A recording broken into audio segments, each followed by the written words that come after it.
I rang up the airline to see who was going back to Darwin. We got to Brisbane, and then there was talk about passengers going to Darwin having to get special permits to go. So one way or another I was going to Darwin, even had to buy a motorbike at Mount Isa and go bush. I landed at Darwin Airport and I walked around at my hangar to see what was there. And it was a mess, 32 aeroplanes were written off, or 2 of mine was the only ones that flew south that I know of. And the rest was just mangled heaps, sitting on top of engines and in drains and under buildings, and some miles away. It just destroyed about 36 aeroplanes. So all my pilots in the meantime had left. One of them left so fast, he rolled his car at Catherine, I believe. My chief engineer, Wally James, was pretty broken up. He'd lost his son, Richard James, was killed, along with his 3-week-old baby. He died a couple of years later of a heart attack. But he was pretty broken up. His house was de-roofed and smashed up. The whole town had been blitzed.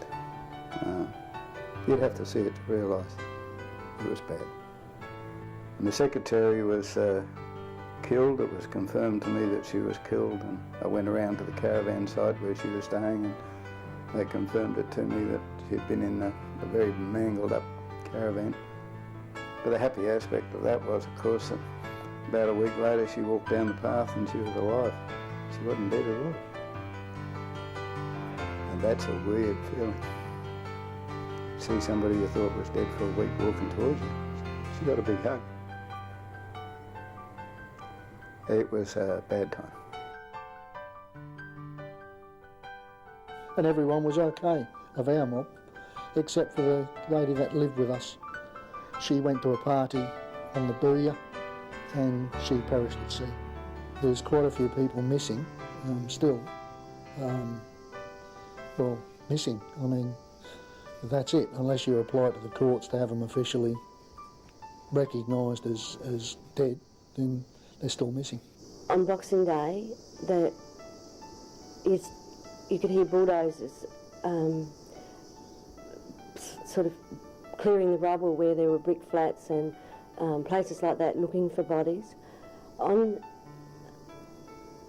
Late on Christmas Day, a friend who worked for CIB came around, and he told us how already 20 bodies had been taken to the Casuarina post office. I think it's really incredible that a lot more people weren't killed and injured.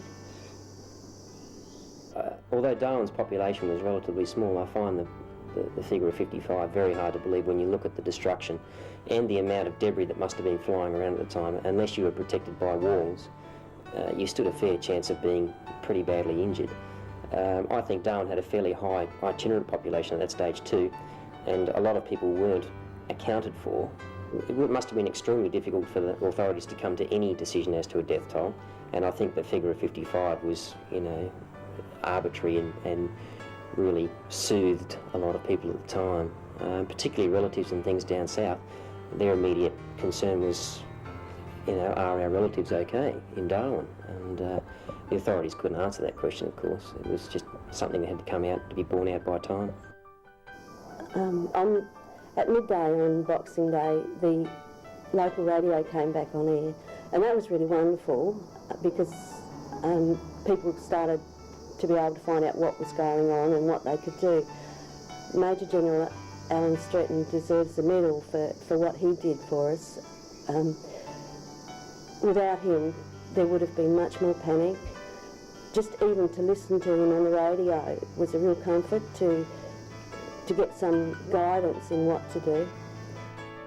This is a chance for me to say thank you to all the Navy guys that worked so hard, and a lot of them were treated really bad, but I tried to make it better for a few of them. I got a few beers for them, They went through all the houses, cleaned up all the debris. They were wonderful, absolutely fantastic. You can't say enough about the young fellas those days. They were all 18, 17, 18, 19s, and they were terrific, absolutely marvellous. Various government departments were in a bit of a state of chaos, and what they did is they put business people in charge of the department to make them function properly. And in particular, the Chinese community were very good. They were, I'd like to be in a national disaster and have some Chinese around. They were really good people. A lot of those fellas never got any thanks, but now's the time, I suppose. Thanks.